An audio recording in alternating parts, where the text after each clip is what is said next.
My name is Angeline Akai Lodi. I'm visually impaired. I'm a member of the Kenya Society for the Blind, and I'm also a council member. I do also chair the Lobbying and Advocacy Committee in the society. My name is Derrick, and I work for Kenya Union of the Blind. We are headquartered in Advocacy. I work in diversity and inclusion docket.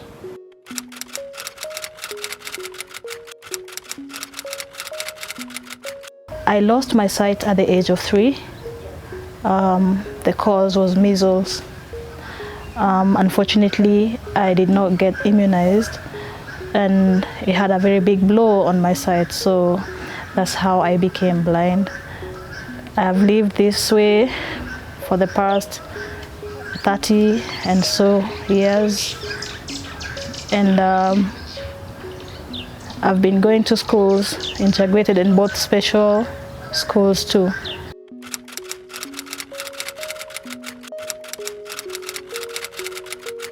Honestly speaking, I can't remember anything I saw.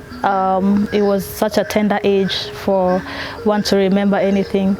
Like for me, I think I've lived this way for like forever. It's like someone who was born blind, so I can't remember anything I saw.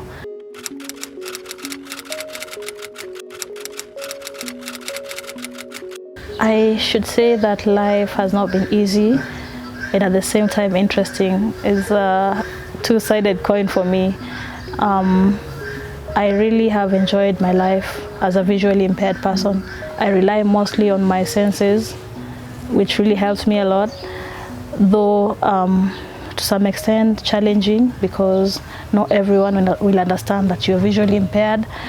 There are a bit of challenges like accessibility, and education-wise, you have to learn with the rest, or you have to improvise ways on learning because you are competing with the sighted peers. So despite the challenges that I've gone through as a visually impaired person, I have had friends who have been there for me. Parents have supported me as well. I have been privileged to work in the county government of Tharaka Nithi as a member of County Assembly representing persons with disabilities, 2013 to 2017.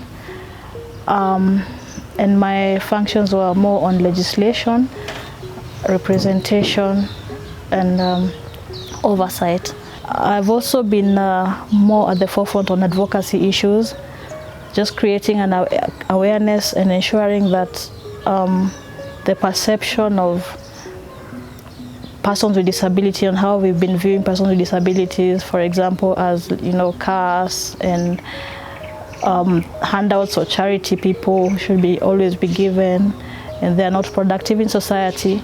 I've been trying to sensitize and ensuring these people feel part of the society by contributing to the well-being of the society, and also just doing a lot of trainings.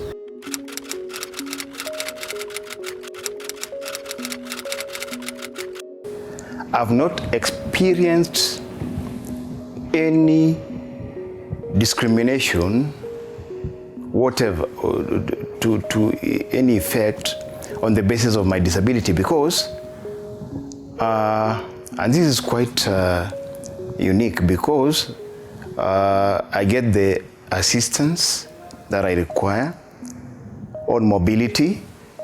I hardly have encountered, somebody saying that, no, I think we are being advised to maintain the social distance of 1.5 or 2 meters. So I can hardly help you. I've not experienced that. Stigma is real. I have been stigmatized in the past, and especially when I was growing up as a visually impaired person, because the community I come from will always feel we view disability as more of a blessing. So the stigma will come in the sense of that you are not supposed to go to school. They viewed me like I'm just supposed to be taken good care of at home, not do anything. By the community is much, because people will call you names, demeaning names with regard to your disability, tell you that you're not able. I mean, it has happened severally, but I have a very strong will. I always believe in people do not, they don't make you what they want you to be. But if you have the goodwill, you have the strength and the will to become who you want to be in life, that's your prerogative as an individual. So I was so much strengthened by that, and have been, proving them wrong in the past and changed their mindset.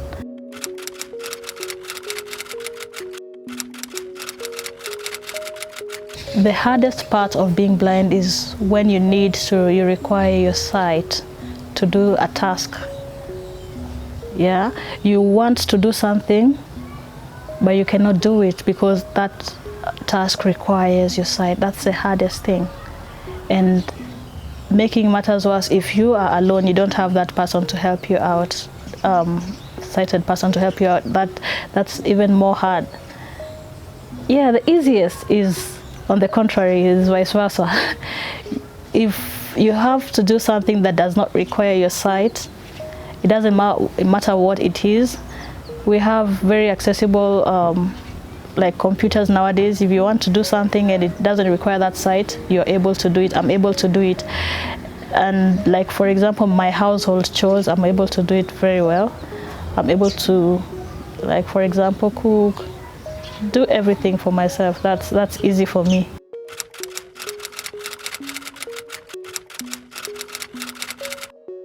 I have several support systems. I have friends, for example, friends who really are always there for me. Friends who are very supportive, regardless, anytime I call to them, they're very supportive to me. That's my support system. And other blind persons who are also my friends. We have a very strong support system. My parents, from the word go, from the time I lost my sight, they don't give up on me. They did not. They have never given up on me. They have been there and supported me in any way possible, though it was hard for them financially to be able to do most of the things, but what they could, they did it to the with most love.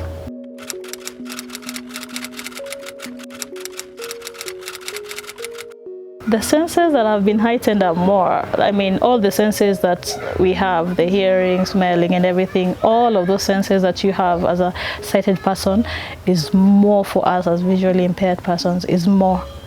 All the smell senses, the touch, we use most of the times our touch, the hearing ability, we can hear things from very far. I mean, it's very heightened because I also believe the sighted can also have that senses. We can also be heightened that senses, because it's just that we rely mostly on the sight that we try to suppress the other senses. But anyone could have all those senses.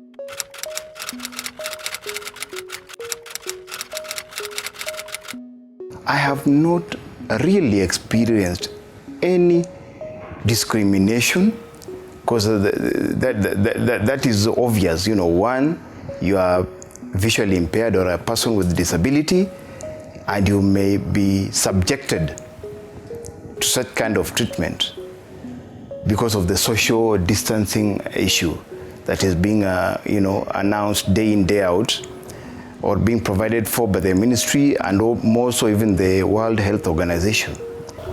Yeah, on several occasions, especially when I use public means, you give money and you're waiting for change. And it just happened, maybe you're given, I'm given less change.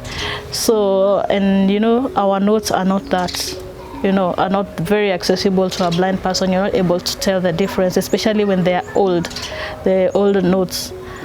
Yeah, so on several occasions, I've had to get less change from the public vehicle, and yeah, I've learned to to innovate a way on how I can deal with these people, because right now when I go, for example, I make sure that I put my notes in, arrange them in denominations that I will be able to, use, so that I'm not able to, they're not able to take advantage of me when they give me back their change. I already know what they should give me back.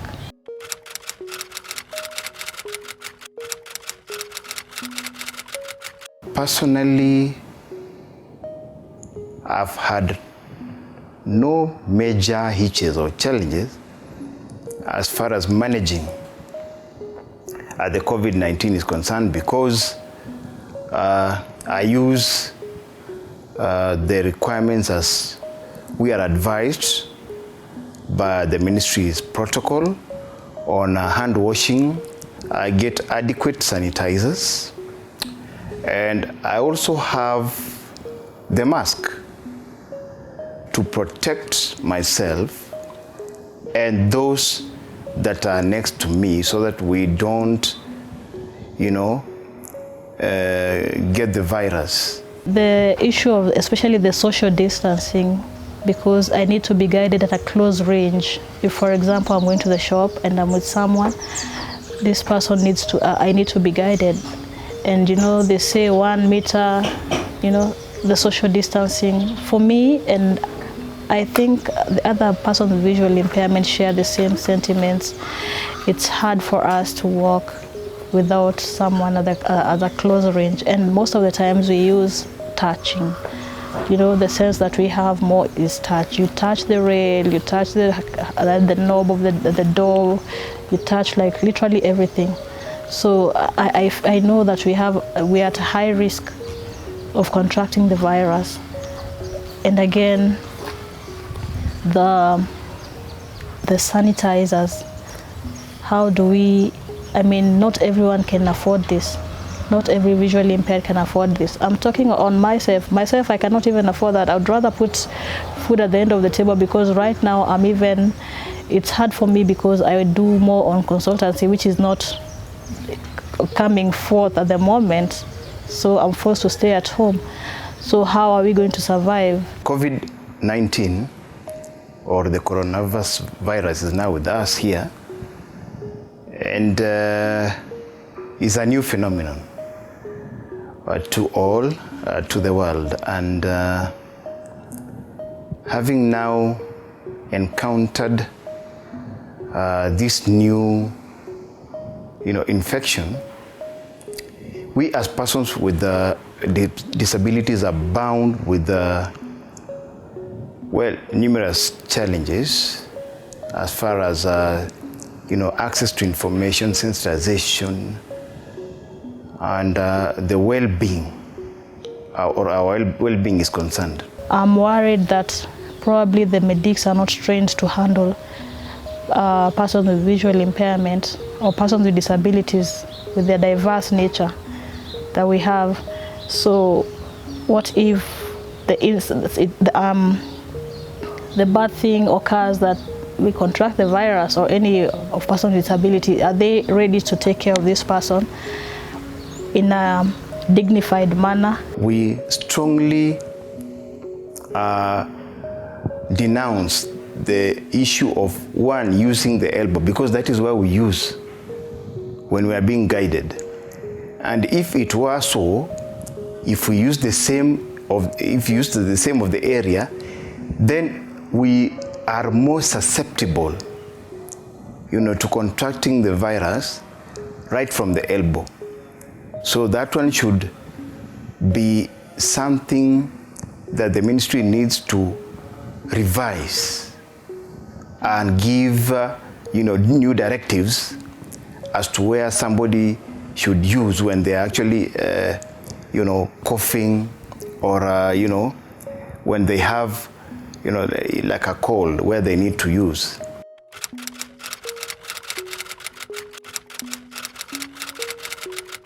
I used to clean it with just the disinfectants, the normal disinfectants like Dettol and the normal disinfectants.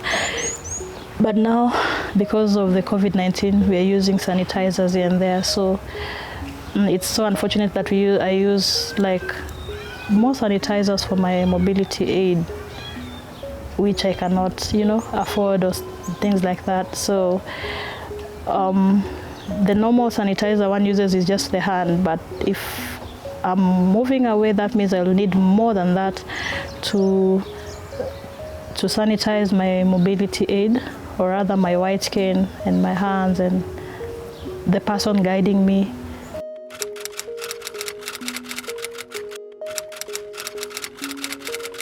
I would just want to let people know that persons visually impaired should be treated with dignity, respect, and in cases of getting the information, let this come in accessible formats for visually impaired persons like Braille, so that we are able to catch up with the sighted, because there are very many directives coming up each day, and for example, in the hand washing and how to take care of yourself, health, whatever, the health precautions, but we are not able to get them in accessible formats like Braille or print or the audio formats. So